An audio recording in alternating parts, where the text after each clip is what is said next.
Good morning, Dame Sarah Storey. Thank you so much for coming in today to speak with us. It's so lovely to see you, as always. So just in case anybody's been living under a rock these last few months, can you tell us a little bit about how the recent games and World Championships went for you? Yeah, well, it was a crazy busy month, and obviously I spent quite a bit of time down in the lab here trying to kind of dial in everything I needed, because in September we had 4 of the biggest races of my life. We had the Paralympic Games in Paris, which was the road time trial first, and then 2 days later the road race. Relatively flat courses, very much needed power, technical capability in the corners, and really just make one chainring. We didn't need to have too much technicalities around changing gears and that kind of thing. Transfer that then to Zurich for the Road World Championships, again the road time trial, but it was double the distance. And it was quite a lot of climbing in comparison to Paris. So double the distance and extra climbing meant a longer race, which was obviously prepare for that differently. And then the road race was kind of the best way to finish the season. Amazing, congratulations. Doesn't seem enough of a word, but you know, obviously everybody is so proud of you. Great job. Yeah, Great job. thank you. Would you mind telling us a little bit about that experience of going to your first games aged 14? Yeah, so I went to my first games at the end of year 9 in high school, and you think about your own children now, like our daughter is in year 7, and I think about, you know, the enormity of what I did. I had no idea that what I was doing was quite unusual. And I came home from those games with 2 gold medals, 3 silvers, a bronze, 2 world records, and I just wanted to be an athlete for as long as possible after that experience. Yeah, it was like that couldn't have been I couldn't have wished for a better sort of introduction to world sport. And I had some incredible role models in Tanni Gray-Thompson and Chris Holmes, both now in the House of Lords, and still mentors today. And it's amazing to look back at the support and the way that the older athletes helped nurture the younger athletes. And I guess in a similar way to the role I have and have had for a number of years, because it's a long time since I was a younger athlete. And I went through my second games after my A-level results. I got those on poolside in an old-fashioned telephone box, putting quarters into the phone box, going, hurry up and tell me what I got, I can't chat about the games. And then Sydney and Athens were also in the swimming pool, so I started as a swimmer. And it's not unusual really for swimmers to be that young. I switched sports in 2005 to be a cyclist, having used cycling as a cross-training tool during the winter of 2004, and then discovering I actually like racing bikes, and I was quite good at it. I think you could say that, yes. But over the last 20 years, I've kind of developed those skills further, and I raced in the women's professional peloton, raced as part of the women's team pursuit squad that qualified and then went on to win the Olympic Games in 2012. Obviously, having a home games was enormous. I've had the fortune to compete at 2 Commonwealth Games, one here in Manchester, the other one in the women's squad out in Delhi, the first cyclist to compete from a parasport into an able-bodied sport. Where I think that was the last time I beat Laura Kenny. But yeah, I think it's been an incredible career in cycling. I'm almost a better cyclist than I ever was a swimmer.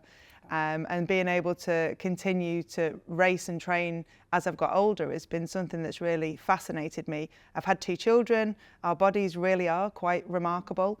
And coming back from having Louisa and then subsequently Charlie, I realised that your body is this incredible tool that we don't give it as much credit for as we should. But there's also huge gaps in research, particularly in women's health and sport, into what exactly are the mechanics that your body's been through, what is it that you've done that's helped, could you have done anything differently? And I studied sport and exercise science at university when I was an undergrad, so I really have always been fascinated by this subject. I think you've had maybe 5 careers rolled into one, but you have kindly mentioned research, and obviously that's something that is very close to both of our hearts. So maybe we could talk a little bit about sort of what research might be needed to really support girls and women in sport. Where did you go for credible sort of, I guess, research or credible information even to, you know, help you overcome those challenges, to really inform what you were going to do next? You know, where do you get that information, I guess, and that's relevant for then, but also if you fast forward 20 years, where are you getting that information from now? Well, when I was at university, I turned 20 while I was at uni, so I was getting my information from the library. The internet was just creeping in. I think we got an email address. My first ever email address was as a student, certainly got my first brick mobile phone. But having access to social media hadn't really been invented in the way that children would know today or students would know today. So it was very much around the research that was out there, looking at papers, looking at journals and seeing what research had been done. In terms of anecdotal, credible advice, it would be the team doctor or the physio or other athletes. What did you try? And I'm very much one of those people who likes to know what other people have done. Same with any training technique too.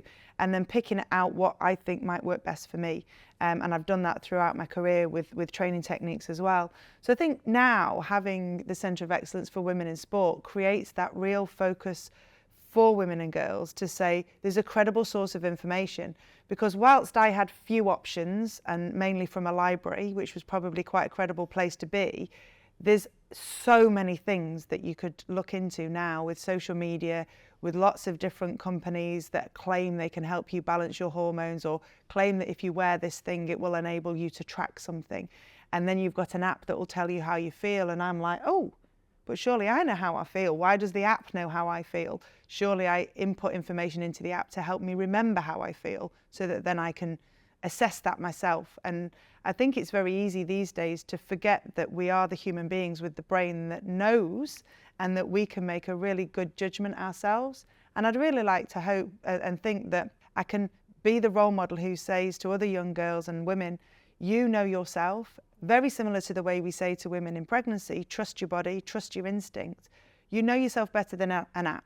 And so let's talk about how you can make a logical decision and help yourself to manage things better and to come out stronger. So I'm very excited that there's going to be this credible source of information that anyone from around the world can access. Yeah, absolutely. I mean, you've hit upon a really important point there that, you know, as our worlds in some ways have gotten bigger and bigger and you know, we've got access to much more information, but navigating that information can be difficult. And you know, clearly you've mentioned that you study sport and exercise science yourself. You clearly have a critical mind. So you've been able to sort of personally interrogate the information that's out there. But not everybody is like that. And so in a very sort of consumer world, it can be really easy for that sort of pseudoscience to leak in and, you know, to really have a big impact. So of course, you know, we're delighted to have you on board and, you know, couple as you say, world-class athletes like yourself with the expertise we have within our Centre of Excellence from an academic point. Hopefully that's going to be the perfect marriage so that we can really, you know, just be trusted experts, you know, in this sort of, you know, emerging space. You know, it's very topical. We often say there's not enough research, and so we need to make sure that we can interpret the research that's out there already that exists, but also then, as we say, to co-design future research projects that are really impactful to the athlete, but also really high quality so that we can say, actually, we trust in the findings from that research and we're, you know, confident that we should bring those findings into the applied space. And I'm really excited about how we bring that into the consumer world, because people do need support to be confident, and how we present that research can be very different.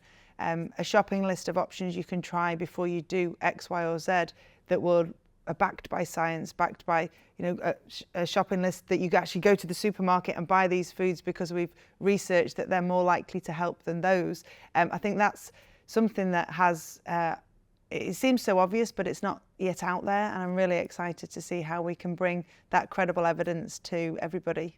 Can you, you know, maybe think and talk us through a little bit about how you see through your experiences, you know, from puberty right through reproduction and you know, sort of as we start to sort of get a little bit older, can you sort of talk us through what support you think girls and women might need relevant to those sort of topics? Yeah, so I think you're absolutely right about that initial transition as you're going into puberty years. You sort of, the unknown of being a teenager, that self-doubt, and I think sport really helps a lot with the psychological side, which means that you can help, which means that you'll help deal with some of the physical symptoms in a hopefully a more positive way. We had a lot of support, and I guess you go through the years where you're considering whether you need to go onto the contraceptive pill to help manage your menstrual cycle. And I think in some ways at that point there was almost an expectation that you would, and that was the best way to do it. Older athletes perhaps said that was the thing that helped them the most, and I also think that one of the things that was missing at that point was a genuine discussion about how helpful it is to have natural hormones rather than synthetic hormones throughout your menstrual cycle, and whether it would have been better through those years not to have been pushed towards that contraceptive for management of menstrual cycle. I think when you go through into the point of your life where you would like to start a family, that's very individual, and every athlete, every woman will have a very different experience, and we know that from stories around the challenges women have in getting pregnant, whether you're an athlete or not, the psychological trauma of having miscarriages and late miscarriages as well, and children that are born sleeping, and those sorts of challenges require a lot of psychological support. And if it happens around a sporting career where you're trying to time it because of, you know, the next games, I was very fortunate that my body got pregnant when I wanted it to, and I was able to have children in the early part of both cycles, post London and post Rio. But lots of athletes don't have that experience, and I guess the ones of us that have had the experience of it just happening when we needed it to, we're the ones that perhaps are maybe higher profile or have had sort of talked about it more, and we need to talk about the challenges of supporting women who would like to have a family but don't have that fortune of getting pregnant when they would like to. Obviously there's a lot to talk about when you're coming back from a pregnancy, and during pregnancy as well. So the training side, I trained pretty hard but always within the zones, and I think that's really important, isn't it, to make sure that we have the right level of training during our pregnancy that's right for us. Not all women are aware that you can actually train quite hard. It doesn't have to be sort of VO2 max all the time, but you can put yourself into a mild oxygen debt without it being too detrimental, but not for very long. You can do some sprints, you can do some long training, long steady hours, which is actually very good for our bodies and good for our blood flow. But then obviously coming back, it depends on the birth that you've had and how you respond as an individual to having a tiny baby. Yeah. And none of us really know whether our brains will change to the point that we're like, no, that's fine, I'm leaving it. And I think that's probably why most women have a baby once they're happy with their sporting career. And I think it's hard to get around that because you just never know. Absolutely. So firstly, thank you. You've really shared some, very personal details, which we really appreciate. So what I'm going to throw at you is I think you have yet another career in you because, as you've been talking about your career and, your experiences, what I've heard as a researcher is that you've been conducting field-based research now for 20 years. You may not have recognized that's what you're doing, but you're so curious and you're so insightful, and so you haven't just gone with this experience. You've thought about it, you've picked it apart, and you've really from what you've said, you've really thought about what's influencing you as an athlete, but more specifically as a woman. So now that we're sort of starting maybe to think about perimenopause and menopausal transition, obviously you've come to us at the Institute of Sport and said, is there something that we can do in this space that we can co-design together? Because of course the athlete voice is so important, and your lived experiences, that's really going to sort of change how we go about this research. But tell us a little bit about that motivation to sort of reach out and really try to now pioneer some female specific research. Yes, I think the initial curiosity started when a friend of mine said, or had assumed that I probably wouldn't go to my 9th games because I'm getting older. And, but how are you doing it? Are you not experiencing anything I'm experiencing? I was like, well, what are you experiencing? I was like, oh yeah, I do get hot, but I guess maybe I'm used to being in hot climates. I'm dealing with it. Or yeah, headaches. I make sure we've got a stock of paracetamol just in case. Or I just feel better if I've been out training. Seem to notice that if I'm training harder, there's less of it. Or if I'm training overly hard, there's more of it. And we're just discussing, I was like, wow, this is interesting. I had never thought that managing symptoms as you do as an athlete with anything, whether that's an ache or a pain, or you've overtrained and you feel terrible, you just deal with what you've got in front of you, you accept it's there and you find a solution and move on, and try and make sure that you don't allow it to affect your performance. And I've really how I've addressed any part of my life, whether that was when I was pregnant, making sure I did the right training, when I was breastfeeding, when the children were up all night unwell and I had the world champs the next morning, whatever it is, you accept the situation, you can't change it and you move on. And that's how I guess I've approached the last sort of 4 or 5 years. And then when I got the opportunity to discuss this here at the Institute and with you specifically, we're like, well, yeah, that's absolutely what I'm dealing with too. And so many of us are, but perhaps in that typical British stoic way, we're just dealing with it and we're getting on and we're putting our big girl pants on this morning and cracking on with the job.